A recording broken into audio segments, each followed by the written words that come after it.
اور صرف ایک خاتون کو ہراساں نہیں کیا گیا تھا بلکہ بتایا گیا تھا کہ بہت ساری خواتین ایسی ہیں جن کے ساتھ یہ حرکات جو ہے یہ فیض حمید جو ہیں وہ مبینہ طور پہ کروایا کرتے تھے، اور پتہ نہیں ان کا کوئی آفس کا بھی انہوں نے ذکر کیا تھا.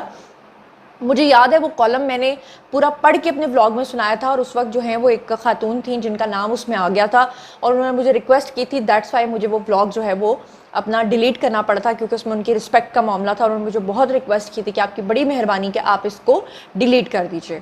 تو فیض حمید کے جو کارنامے ہیں وہ تو آپ لوگوں کے سامنے ہیں، اور اب آگے فیض حمید نے جن لوگوں کے نام بتائے ہیں وہ نیٹ ورک سے نیٹ ورک، نیٹ ورک سے نیٹ ورک. اس سے پہلے کہ یہ نیٹ ورک کی بات ہو میں آپ کو بتاؤں کہ ابھی مزید گرفتاریاں ہونی ہیں. تقریباً 68 کے قریب لوگ ہیں جن کا تعلق براہ راست آرمی سے یا کسی بھی طریقے سے ہے، جو کہ اب آنے والے دنوں میں آپ کو گرفتار ہوتے ہوئے نظر آئیں گے. اور میں آپ کو یہ بھی بتا دوں کہ دیکھیں، پہلے رؤف حسن پکڑے گئے، پھر انہوں نے جنجوا کا نام بتایا، وہ جنجوا نے آگے عروبہ کو پکڑا دیا، یہ دونوں پی ٹی آئی کے ٹاؤٹس تھے. پھر وہ آگے سے وہ ایک اور شخص کا نام نکلا راہل کا، جو انڈیا میں بیٹھا تھا، جس نے اسپانسرشپ کی تھی رؤف حسن کو. اس کے بعد وہاں سے یہ کرتے کرتے معاملہ پہنچا فیض حمید تک. فیض حمید کے بارے میں تو آپ کو پتہ، اداروں کو بہت پہلے سے پتہ تھا، ان کو تو صرف ایک ڈھیل دی گئی تھی، اور جب ان کو پکڑا گیا تو آگے ریٹائرڈ افسران پکڑے گئے. اب ریٹائرڈ افسران کے بعد جو لوگ پکڑے جائیں گے، سوچیں کہ کتنی بڑی اور لمبی ڈیٹیل ہے. اب فیض حمید والے معاملے میں جو کہ گاڈ فادر تھے عمران خان کی پارٹی کے، جنہوں نے یہ بات سوچ کے رکھی ہوئی تھی کہ 2 سال ان کو مکمل ہو چکے ہیں فیض حمید کو، تیسرا سال ان کا کمپلیٹ ہوتے ہی انہوں نے پارٹی کو ٹیک اوور کر لینا تھا، سیاست میں انہوں نے آ جانا تھا. تو آپ یہ اندازہ کریں کہ پہلے عمران خان کہتے ہیں جیسے ہی فیض حمید کا یہ کورٹ مارشل ہونے کی خبر آئی کہ ان کو تحویل میں لے لیا گیا ہے، فوری طور پہ عمران خان کا رد عمل سامنے آیا اور پی ٹی آئی والوں نے اپنا اظہار لا تعلق ہی کیا. انہوں نے کہا جی ہمارا فیض حمید سے کوئی تعلق ہی نہیں ہے. انہوں نے کہا جی یہ تو فوج کا انٹرنل معاملہ ہے، فوج ان کے ساتھ جو مرضی کرے. لیکن ان کی منافقت کا اندازہ لگائیں کہ اس کے بعد عمران خان کا ایک نیا بیان آیا. ابھی کل ان کا بیان آیا جس میں انہوں نے کہا کہ فیض حمید ہمارا اثاثہ تھے، فیض حمید ہمارا اثاثہ تھے. مجھے یہ سمجھ نہیں آتی عمران خان کے جو فالوورز ہیں ان کی یہ کہاں پر چلی گئی ہے کہ 1 منٹ میں وہ کوئی بات کرتے ہیں، اگلے لمحے وہ اسی بات کی نفی کر دیتے ہیں، تیسرے لمحے وہ اسی بات کو ایکسیپٹ کر لیتے ہیں، اور چوتھے لمحے وہ اسی بات سے مکر جاتے ہیں. وہ عمران خان جو یہ کہہ رہے تھے کہ فیض حمید سے ہمارا کوئی تعلق نہیں تھا، وہ فیض حمید جو ان کے ابو جان تھے، ان کے گاڈ فادر تھے، ان سے لا تعلقی کا اظہار کرتے ہی فیض حمید سے انہوں نے کہا یہ تو فوج کا انٹرنل معاملہ، اور اب کہہ دیا کہ وہ تو ہمارا اثاثہ تھے. اور اس کے فوراً بعد یہ جو عمر ایوب ہیں یہ سامنے آ جاتے ہیں اور آ کر پتہ ہے آپ کو کیا بیان دیتے ہیں، اب ایک نیا نیریٹو بناتے ہیں، کیونکہ یہ ہر لمحے کنفیوز ہوتے ہیں، ان کو پتہ نہیں ہوتا کہ ہم نے اپنا بیانیہ کیا بنانا ہے. اب بیانیہ انہوں نے یہ بنانے کی کوشش کی کہ جناب آپ دیکھیں کہ D G I S I جو ہے وہ تو اپنی مرضی سے چپڑاسی تک نہیں رکھ سکتا، تو جنرل فیض نے جو کچھ کیا وہ جنرل باجوہ کی ایما پر کیا، اس لیے باجوہ صاحب کے خلاف جو ہے وہ کارروائی ہونی چاہیے اور باجوہ صاحب جو ہیں ان کا کورٹ مارشل کرنا چاہیے. اصل میں وہ جو ایک کڑ تھی نا باجوہ صاحب کے ساتھ، یہ چاہتے ہیں کہ اب رگڑے تو جا رہے ہیں، رگیدے تو جا رہے ہیں، اب خان صاحب بھی جیل کے اندر ہیں، ان کے بھی نکلنے کے کوئی امکانات نہیں ہیں، فیض حمید اپنے ساتھ 2 ریٹائرڈ افسران کو بھی لے ڈوبے ہیں، تو اب ایسے میں جنرل باجوہ کو بھی اندر کرنا چاہیے. اب میں آپ کو نا ایک بڑی ہی بریکنگ نیوز دیتی ہوں کہ وہ یوتھیے جو اس انتظار میں بیٹھے ہیں کہ جنرل باجوہ کا بھی کورٹ مارشل ہوگا یا جنرل باجوہ کے خلاف بھی کوئی کارروائی ہوگی، تو میں یہ بتا دوں کہ فی الحال کوئی امکان نہیں ہے کہ جنرل باجوہ کا جو ہے وہ کوئی کورٹ مارشل ہو یا ان کے خلاف کچھ ہو. اچھا اب آپ پوچھیں گے اس کے پیچھے کیا ریزن ہے؟ ریزن یہ ہے کہ جب آپ آن ڈیوٹی ہوتے ہیں، آپ آرمی چیف ہوتے ہیں، آپ پورے ایک ادارے کے ہیڈ ہوتے ہیں، اس وقت آپ جو پالیسیز بنا رہے ہوتے ہیں وہ اس وقت کے اکارڈنگلی آپ جو سچویشنز ہوتی ہیں اس کے مطابق آپ پالیسیز بناتے ہیں اور اس کے اوپر آپ اپنے جتنے بھی ماتحت لوگ ہوتے ہیں ان سے عمل کرواتے ہیں. ٹھیک ہے، جنرل باجوہ نے بھی یہی کیا، لیکن جب وہ عمران خان کو لانچ کر چکے تھے تو ٹھیک 2 سال کے بعد جنرل باجوہ کو اپنی غلطی، اپنی کوتاہی کا اچھے طریقے سے ادراک ہو گیا. انہوں نے صاف طور پہ یہ بات سمجھ لی کہ جناب یہ ہم سے بہت بڑی غلطی ہو گئی ہے، عمران خان پروجیکٹ جو ہے، نیازی پروجیکٹ جو ہے وہ فلاپ ہے. اس کے بعد جنرل باجوہ نے اپنے آپ کو نیوٹرل کہا تھا. آپ کو یاد ہے کہ جب عمران خان نے کہا تھا کہ نیوٹرل تو جانور ہوتا ہے، جنرل باجوہ نے اپنے آپ کو عمران خان کی پارٹی سے بالکل دور کر لیا تھا. اس کا ایک بڑا ثبوت بھی میں آپ کو دیتی ہوں. آپ کو یاد ہوگا کہ خود حامد میر جیسے شخص نے بھی ایک بہت بڑی ایونٹ میں یہ بات بھی کی تھی اور یہ بات خود دہرائی تھی شہباز شریف نے بھی.